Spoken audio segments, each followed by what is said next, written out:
Con ustedes, denle un fuerte aplauso, por favor, al doctor Jesús Amaya Guerra. Muy buenas tardes. Antes que nada, agradecer la invitación. Es un gran honor estar esta tarde con ustedes y poder compartir un tema fundamental que es precisamente los abuelos. Quisiera empezar con una pequeña pregunta, ¿sí? En donde, que ustedes son expertos, ¿saben ustedes cuál era el promedio de edad hace 100 años? En 1926. A ver, ¿cuántos años vivían en promedio hace 100 años? 70 años, 50. Bueno, fíjense que el promedio era 34 años. 34 años era el promedio de vida hace 100 años. Por eso, cuando el padre le decía a los esposos, hasta que la muerte los separe, pues no tiene chiste. Vivían solamente hasta 34 años. Se casaban a los 15 años, 16 años, y a los 34 ya alguno de ellos ya no estaba. Realmente era pocos los años que se vivían. Ahora, la siguiente pregunta, si ustedes observan en la gráfica, teníamos nosotros en 1925 32 años. Ahora bien, hoy, en promedio, ¿cuántos años en promedio vivimos? Bien, en promedio hoy en México son 75 años. Entonces, vivimos en los últimos 100 años más del doble en este proceso. Por eso hoy es muy importante lo que es ser abuelo. ¿Y quién vive más hoy? ¿El hombre o la mujer? Ándeles, las mujeres, totalmente las mujeres. El hombre hoy en promedio en México vive 72 años y la mujer 79 años. Muchachas, cuídenos un poquito, no nos maltraten tanto para poder vivir un poco más. Pero esto es real. Empezamos a encontrar que la vida cada vez hay mayor y mayor años. Se pronostica que en los próximos 30 años, 40 años, el promedio puede ser hasta 90 años en la vida. Si encontramos nosotros, ahí vemos algunos estudios del hombre y la mujer realmente vive más años. En Japón hoy vive 87 años la mujer, el hombre 81 años. Si esto es cierto, hoy más que nunca es fundamental el ser abuelo. ¿Por qué esto? Realmente tenemos nosotros en promedio 25 años de aprender, de educación, de crecimiento, unos 30 años aproximadamente de una vida productiva, laboral, y un promedio de 30 años de jubilación. En otras palabras, el ser abuelo o la persona que se retira en un momento dado, vivimos casi una tercera parte de nuestra vida. Por eso hoy más que nunca es fundamental esta tercera parte. Y la clave, aquí viene lo importante, la clave no es vivir más años, porque la medicina, los cuidados, la salud nos están ayudando a prolongar más nuestra vida. Lo importante es cómo vivimos esos últimos años, ¿sí? A nivel de salud física, a nivel social, emocional y cognitivo. Voy a dar un ejemplo de esto, de vida, que a mí me llama la atención. Hace alrededor de 25 años hubo un estudio muy interesante en Estados Unidos en un convento de religiosas. Este convento de religiosas era un convento de retiro, pero no retiro religioso, retiro de jubilación. Todas estas religiosas tenían 75, 80 o 90 años. Es un convento de religiosas en donde se suma alrededor de 678 religiosas en este convento. Y lo interesante de este convento es que el doctor Snowden, como vemos aquí en la imagen, encontró que ninguna de ellas tenía Alzheimer. Ninguna de ellas tenía demencia senil. Ninguna de ellas, a pesar de la edad, tenía deterioro cognitivo.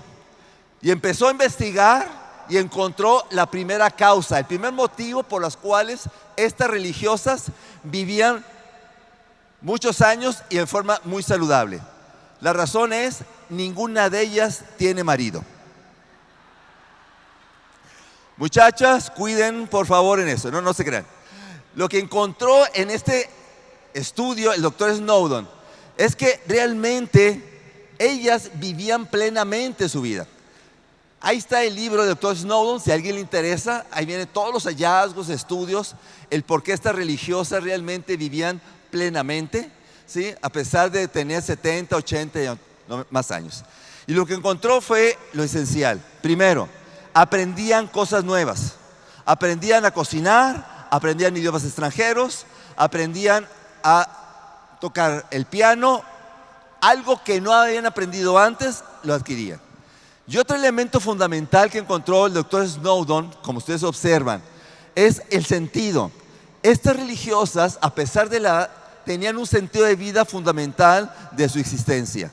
Y encontró que cuando escribieron sus autobiografías, cuando tenían ellas 20, 30 años, las religiosas que eran con una perspectiva optimista, una perspectiva muy positiva, cuando eran jóvenes, vivían más plenamente cuando tenían 70 u 80 años.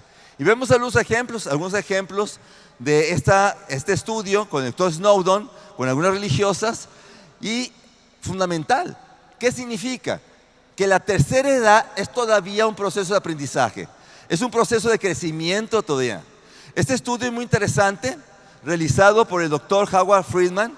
Fíjense bien, es un estudio de 80 años, es un estudio longitudinal, en donde ha encontrado cuáles son los factores más importantes para mantener una vida saludable, una vida feliz. Y en esos 80 años, longitudinalmente, encontró dos factores: vida productiva y vida con sentido. Necesitamos vivir con un sentido de vida en este proceso para poder vivir plenamente en esos años. Pero ¿qué ha sucedido? ¿Qué ha sucedido en estas últimas décadas? Hace alrededor de 22 años, 23 años, publicamos el libro Padres Obedientes, Hijos Tiranos. Y encontramos una tendencia, sobre todo de cómo ser papá, de cómo ser mamá, hace 22, 23 años. Ahora, hace 2, 3 años, publicamos este libro, Padres Obedientes, Hijos Tiranos, 20 años después. Porque tenemos hoy una nueva generación, voy a explicar. Hace 22, 23 años, en el libro de Padres Obedientes, este papá obediente, ¿hoy qué es? Abuelito, excelente. Hoy es un abuelito. Y un abuelito diferente. ¿Por qué? Porque es un abuelito obediente. Hoy te voy a explicar por qué. Este hijo tirano de hace 22, 23 años, ¿hoy qué es? Es papá, mamá. ¿Van a ser papás obedientes? No, son papás ausentes. Son una nueva generación de papás. Y este hijo de hoy, este nieto hoy, ¿va a ser un hijo tirano? No. Es un hijo vacío, un hijo cristal, un hijo vulnerable. En otras palabras, estamos viendo una generación cada vez más difícil con el trabajo de estos niños. ¿Por qué hay estos cambios? ¿Y qué está ocasionando estos cambios? Hoy el ser abuelo es quizá uno de los momentos más importantes de esta función. ¿Por qué? Porque hoy más que nunca tenemos padres ausentes. Padres que físicamente están con ellos, pero están desconectados emocionalmente. Y estos muchachos empiezan a perder conexión. Y la conexión que hoy pueden tener son los abuelos. Y esto es algo fundamental. Tenemos que recuperar hoy la función y el trabajo de ser abuelo. Hoy encontramos familias más fragmentadas. Empezamos a encontrar que la tecnología empieza a ser el sustituto de esta relación. Y entonces vemos consecuencias en donde tenemos un niño con una gran estimulación, pero empieza a tener poca identidad. Ahorita hablar de eso. Empezamos a encontrar mucha información, pero poco sentido. Empezamos a encontrar muchas opciones, pero poco anclaje. Hoy más que nunca estamos viviendo, y no soy fatalista, empezamos a encontrar que estos niños, estos adolescentes, es la peor generación de toda la historia de la humanidad. Hablando cognitivamente, hablando intelectualmente, hablando académicamente, hablando emocionalmente, hablando objetivamente y hablando espiritualmente. ¿Por qué? Porque empieza a haber una desconexión con los papás. Y el punto crítico hoy van a ser los abuelos. Los abuelos son los que nos van a ayudar en este proceso. No sé si esto lo han visto constantemente. Hace unas semanas voy a Austin, Texas a dar unas conferencias. Entro a un restaurante de comida rápida y observo a la abuela, ahí está la abuela, observo a la mamá y este niño. ¿Qué edad tiene el niño más o menos? Año y medio, 2 años. Inmediatamente el niño está conectado con su celular. Esta es la nueva generación. Observe mamá. Mamá igualmente está conectada. La doctora Radesky de la Universidad de Michigan ha encontrado un impacto negativo de los papás que están conectados con la tecnología, con el celular y los hijos. Vuelvo a insistir, la diferencia hoy van a ser los abuelos. Los abuelos son los que van a generar esta nueva conexión. Este libro lo publicamos el año pasado, ¿sí? En donde hablamos adictos de la cuna.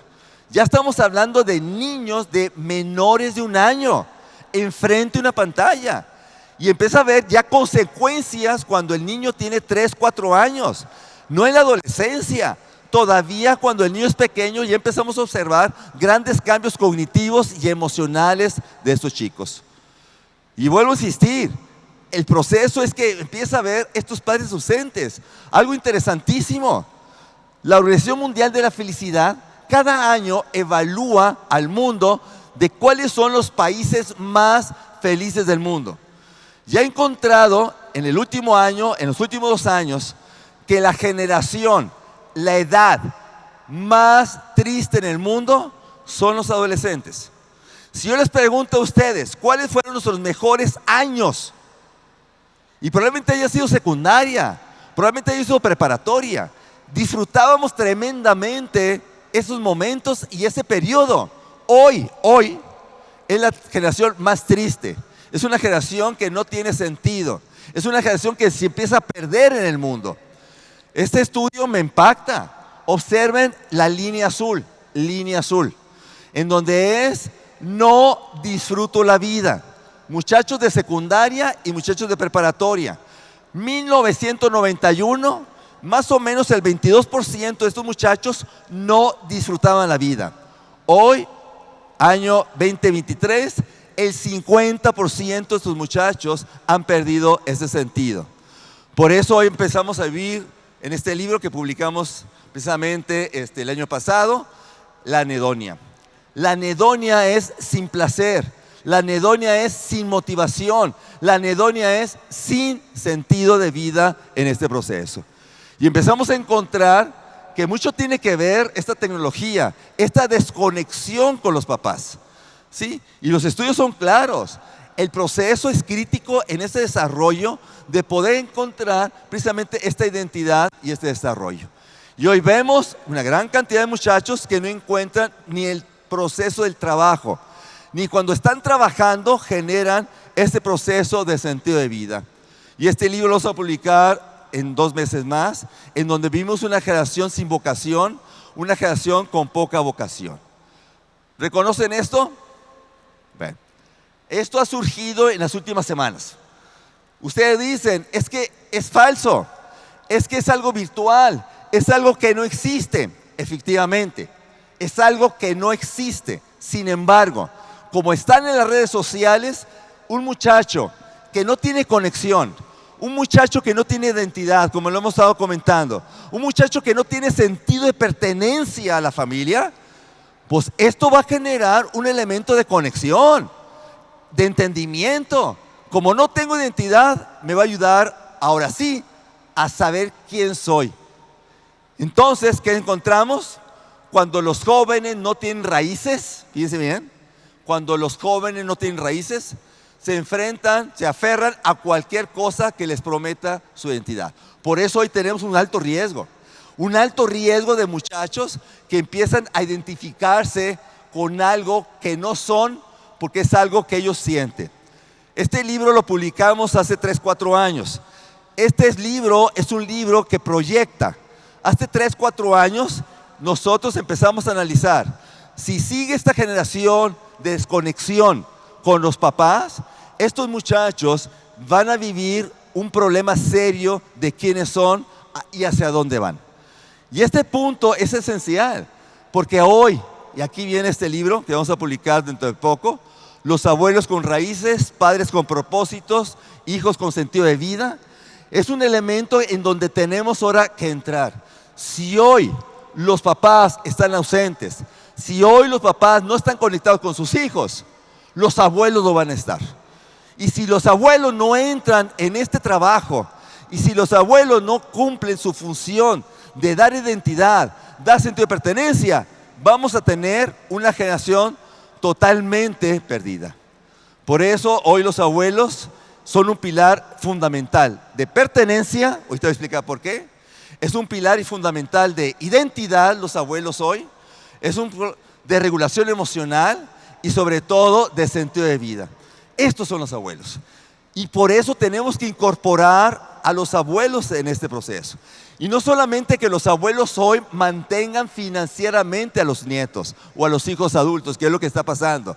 No necesariamente hoy los abuelos están haciendo una doble paternidad. Como hoy los papás están desconectados, los abuelos entran. Ahora el abuelo va a la escuela, va a las reuniones, lo lleva a su casa, le ayuda a hacer la tarea, lo duerme. Hoy el abuelo empieza a tener un mayor vínculo, más importante que antes. Entonces, pero no solamente el abuelo va a tratar de sustituir lo que el papá no hace, sino que el abuelo tiene que dar estos sentidos fundamentales de la vida. Los hijos que conocen su historia no necesitan inventarse una identidad porque ya la tienen. Papás, mamás, elemento fundamental, hora de la comida, hora de la cena. ¿De qué vamos a hablar? Podemos hablar de muchas cosas. Hablamos de la escuela, hablamos de los amigos, hablamos del deporte, de la actividad artística que hacen nuestras hijas, etc. Pero un elemento fundamental que tenemos que hablar es nuestra historia. Pregunto hacia ustedes, ¿nuestros hijos saben cómo papá y mamá se conocieron? ¿Nuestros hijos saben en qué escuela primaria estudió papá? ¿En qué escuela secundaria estudió mamá? ¿Lo saben? Esto es fundamental. Pero no solamente los papás. Empezamos nosotros ahora sí con los abuelos. ¿Sabe, en primer lugar, qué nombre tienen los abuelos? Además de Tito o de Tita. ¿Dónde nacieron los abuelos? ¿Cómo crecieron? ¿Qué problemas enfrentaron nuestros abuelos? ¿Y cómo salieron adelante de ese fenómeno? Es interesante. Un ejemplo de esto, nada más rápidamente. ¿Alguien de ustedes tiene 10 o más hermanos? ¿10 o más? ¿Cuántos tiene usted? 11. Bien. Imagínense ustedes los abuelos hablando. Éramos 11 hermanos en una casa. ¿Cuántos baños tenía su casa? 2 baños. O un baño. Un baño. Imagínense, 11 hermanos, papá y mamá, 13 con un baño. ¿Cómo le hacían? ¿Había mucho patio? Ok. ¿Cuántos hermanos dormían en cada recámara? 5, 4. ¿Cómo le hacían 5 hermanos en una recámara? La cena, ¿era una cena para todos o era buffet? Y si no te gustaba, bueno, estas historias de cómo sobrevivimos, cómo lidiamos con tantos hermanos, cómo a pesar de que éramos muchos y que no teníamos televisión o una televisión para todos, en donde había un baño para todos, ¿cómo le hacíamos? ¿Cómo compartíamos? ¿Cómo aprendimos a ceder? ¿Cómo aprendimos a negociar? ¿Cómo aprendimos a poder esperar? Estas historias son fundamentales para tus hijos. Estas historias son las que necesitan nuestros hijos conocerlas. ¿Para qué? Para que no se sientan víctimas. Hoy los muchachos tienen todo. Y al tener todo, se sienten que ahora sí el mundo está contra ellos. Cuando antes los abuelos o los padres también nos teníamos que adaptar a este mundo. Por eso estas historias son fundamentales. Estas historias son las que debemos de conocer, de narrar. Estas historias son los elementos que nuestros hijos deben de, en un momento dado, de saber. Son modelo de resiliencia. Los abuelos son resiliencia. Los abuelos vivieron con carencias. Nuestros abuelos vivieron con fracasos. Mi abuelo paterno, que en paz descanse, vivió la revolución. Yo cuando era pequeño me contaba las historias, cómo sus papás los escondían debajo, ¿sí?, del tapanco. Cómo sus papás tenían que hacer para poder sobrevivir esas carencias de la revolución. Cuando llegaban los zapatistas, ¿qué tenían que hacer? Cómo lograban negociar, en donde ellos, en serio, no tenían muchas oportunidades que hoy tienen. Y cuando mi abuelo me narraba esas historias, esas anécdotas, dije, oye, ¿qué personas tan valientes había antes? Ahí sí había realmente problemas serios. Y a pesar de esos problemas serios, pudieron salir adelante y pudieron construir una familia con mucho éxito. Hoy, nuestros hijos que tienen todo, no les falta nada, están llenos de muchos problemas, como comenté hace un momento. Los abuelos son raíces, papá y mamá. Los abuelos son personas que nos van a ayudar a crecer y sobre todo nos van a desarrollar un sentido de vida fundamental. Y en este proceso, yo entiendo que los roles son diferentes. Papá y mamá nos ponen autoridad, papá y mamá nos educan, nos crían, pero los abuelos nos acompañan. Pregunta, ¿amamos nosotros a los padres y a los abuelos en la misma categoría? ¿En el mismo sentimiento? ¿En la misma emoción? Claro que no. Yo amé a mis abuelos diferente que a mis padres. Con mis abuelos había confianza, había apertura. Yo no tenía miedo a que me regañaran, o que en un momento dado me humillaran, o que en un momento me señalaran. Eran personas abiertas en este proceso. Y los aprecio y los recuerdo, y serio, generaron un gran sello en mi persona, además de mis padres. Y este punto tenemos nosotros que retomarlo. Necesitamos nosotros empezar a formar en nuestros hijos la conexión con los abuelos. Voy a dar un ejemplo de esto a nivel fundamental de lo que hemos visto en los últimos años y la importancia que tiene esto para nuestros hijos. Hace unos años me invitaron a dar una conferencia en Estados Unidos. Termino la conferencia y al final se me acercan una persona, un participante, y me dice, doctor, soy el secretario de Educación de Sudáfrica. Escuché su conferencia, me interesa esta conferencia que la dé en Sudáfrica. Tenemos un problemón con los papás, tenemos un problemón con los maestros. Y el tema era disciplina, disciplina. Quiero que vaya y nos ayude a generar un momento de equilibrio, el retomar nuevamente el concepto de autoridad, el concepto de disciplina, el concepto de obediencia, que es algo fundamental que hoy los muchachos han perdido. Me invita a Sudáfrica, 5 ciudades, doy conferencias, talleres, cursos, y me invita a 2 safaris fotográficos. Y voy a comentar un safari, Kruger. Kruger es el parque nacional más grande de Sudáfrica y uno de los más grandes del mundo. En el año 2000, 2001, 2002 encontraron rinocerontes blancos muertos. Nadie se explicaba quién los mataba. Y encontraron los responsables, los elefantes. Los elefantes, sin motivo, sin razón, mataban a estos rinocerontes. Empezaron a investigar el por qué. Encontraron la causa. Estos elefantes crecieron sin roles. Fíjense bien, estos elefantes crecieron sin roles, crecieron sin autoridad, crecieron sin orientación. 20 años antes de esta fecha, 20 años antes, en 1980 más o menos, había una sobrepoblación de elefantes en Kruger que estaba consumiendo la ecología. Para que tengamos una idea, por cada hectárea cuadrada, debe ser un solo elefante. Si hay más elefantes por hectárea, consumen los recursos naturales y no solamente mueren los elefantes, mueren todos los animales que están en esa área, en esa zona. Al momento de que en un momento dado la solución era sacar los otros parques, porque había más de 14 elefantes por hectárea. 14 elefantes, estaban consumiendo todo. La solución era llevar los otros parques. El problema era que no había camiones suficientemente grandes para sacarlos.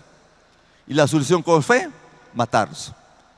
Mataron a todos los adultos, abuelos, tíos, papá, mamá, hermanos mayores. Todos los adultos los mataron, pero dejaron vivos a los bebés, porque el bebé era más pequeño y era fácil de llevar en camioneta. Hoy estos bebés son adolescentes, no tuvieron roles, no tuvieron modelo ni autoridad. No solamente asesinaban a estos rinocerontes, empezaron a atacar a los turistas, destruir las aldeas. ¿Qué hicieron con ellos? Matarlos uno a uno, porque no había una escuela, hasta que encontraron solución. ¿Cuál creen que fue la solución? Trajeron 3 elefantes adultos, pero no cualquiera, con autoridad. En 6 meses, ¿qué problema? En 6 meses.